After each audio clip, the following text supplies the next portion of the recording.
Pemirsa, setelah mengamati perdagangan saham di Bursa Efek Indonesia, kita akan menuju Jakarta Futures Exchange untuk mencermati perdagangan komoditas.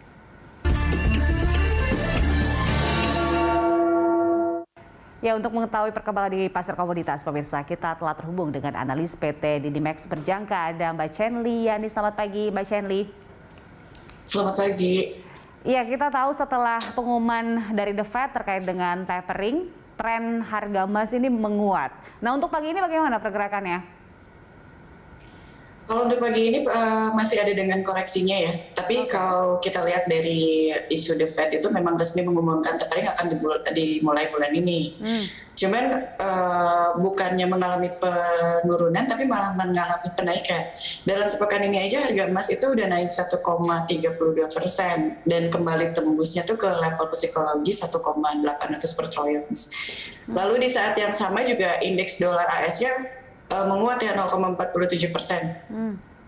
Tapi yield suratnya, utang pemerintah AS-nya itu 10 tahun drop 7 BPS dalam sehari ke level 1,45%. Nah, ini yang jadi dampak tapering kali ini tuh memang berbeda banget dengan 8 tahun silam. Jika pada 2013 itu yield obligasi pemerintah AS naik tajam, diikuti dengan rontoknya harga emas, tapi kali ini malah berbeda.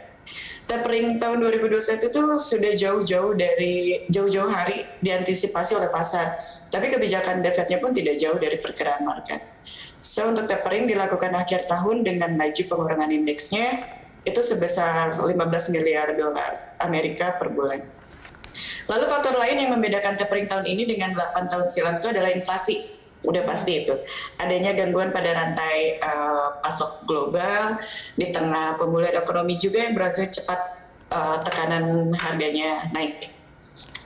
Baik, ada antisipasi yang membuat untuk efek ataupun pengaruh dari harga ke harga emas ini tidak begitu signifikan.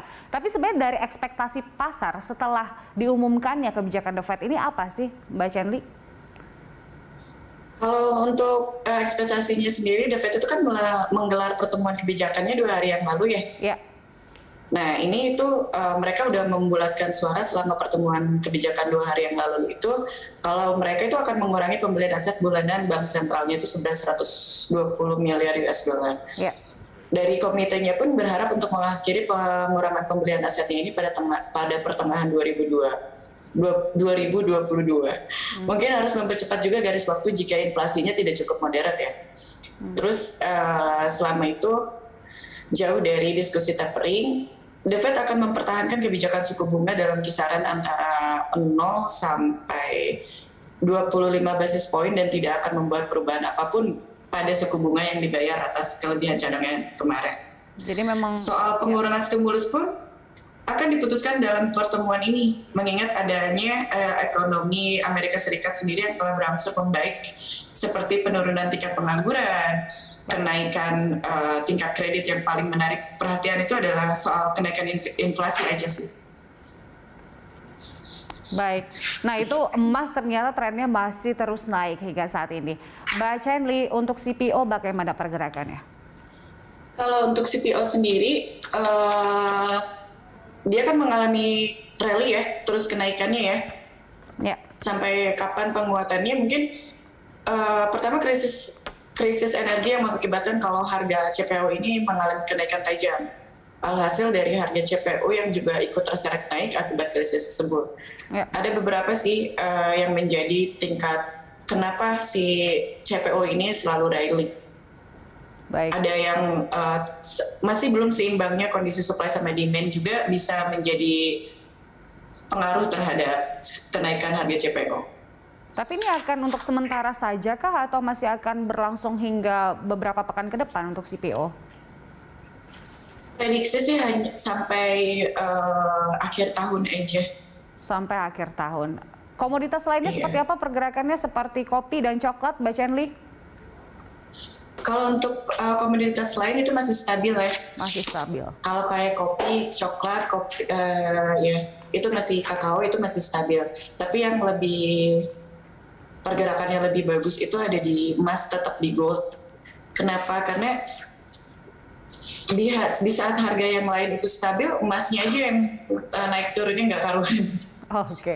Karena beberapa isu sentimen, tapering segala macam itu. Oke, emas yang masih harus ada, boleh investasi, boleh trading, tapi harus waspada. Nah, saran Anda, kewaspadaan apa yang harus dilakukan oleh para investor dan trader? Ikuti selalu news atau sentimen market yang berkembang pada saat itu. Jangan masuk atau keluar market ketika kita tidak tahu sentimen apa yang akan terjadi pada saat itu. Karena tidak bisa dipungkiri kalau harga itu penggerak utamanya itu adalah sentimen market. Apalagi kalau misal tapering ini jadi, bukan hanya gold yang akan mengalami kenaikan atau penurunan, tapi hampir semuanya juga. Karena sangat berpengaruh sekali. Itu yang harus diperhatikan oleh para trader. Terima kasih Mbak Chen-Li telah bergabung bersama kami pada pagi hari ini. Pemirsa analis PT Didimax Berjangka, Chen-Li Yani. Dan pemirsa, sampai di sini IDX Opening Bell menemani pagi Anda. Anda bisa mengirimkan informasi dan saran pada kami lewat email di redaksi@berita1.tv atau follow kami via Twitter, Facebook, YouTube, dan Instagram. Saya Julita telah mewakili rekan Rolando Sambuaga serta seluruh kerabat kerja yang bertugas mengucapkan terima kasih atas kebersamaan Anda. Salam sehat, sampai jumpa.